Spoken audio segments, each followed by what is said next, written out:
瑞星 M60 对开门呢，有的时候它一些地方会发出一些异响。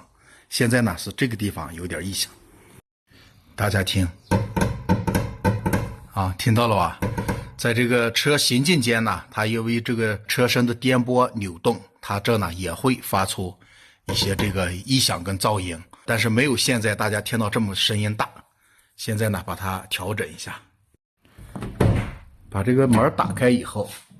我们能看到啊，它这儿有这个部件啊，我们把这个部件松了以后呢，关一下门，然后再紧固，看它还有没有这种异响啊。它这两个螺丝呢是13的啊，13的，不是太紧固啊，可以这个扳手就能联动。把螺丝拧松以后，你看，大家可以看到，它这个是有调整间隙的，你看，看到了吧？你看，看到没有啊？它是前后都是有这种调整间隙的。把它拧松，啊，把它松顿以后，把这个车门关一下。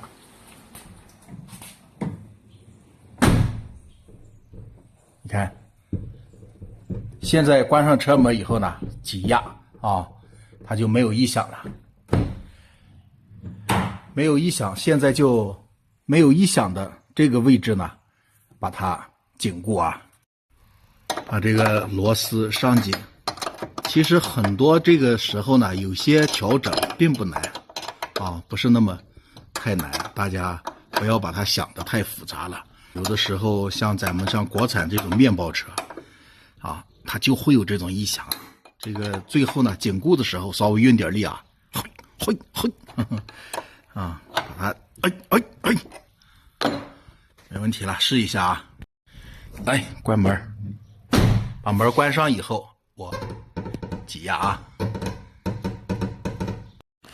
啊，刚才呢，大家听到我调整以后呢，它还有异响，后来经过我仔细这个观察研究，发现呢，它这个。定位销呢有点靠下，啊，我就用这个扳手呢往上面啊往上面翘上去啊，把它这么往上面，稍微不能翘的太多啊，一点一点的翘，啊，翘了一点，然后呢，调的时候翘上去以后稍微有点高，我又啊用这个锤子啊。大家看啊，这个锤子呢是橡胶锤子，它不是铁的。往下面整了整啊，现在咱们再把门闭回来，看一下啊，闭回门来了啊，看，没有声音了吧？这使劲儿，啊，一点声音都没有。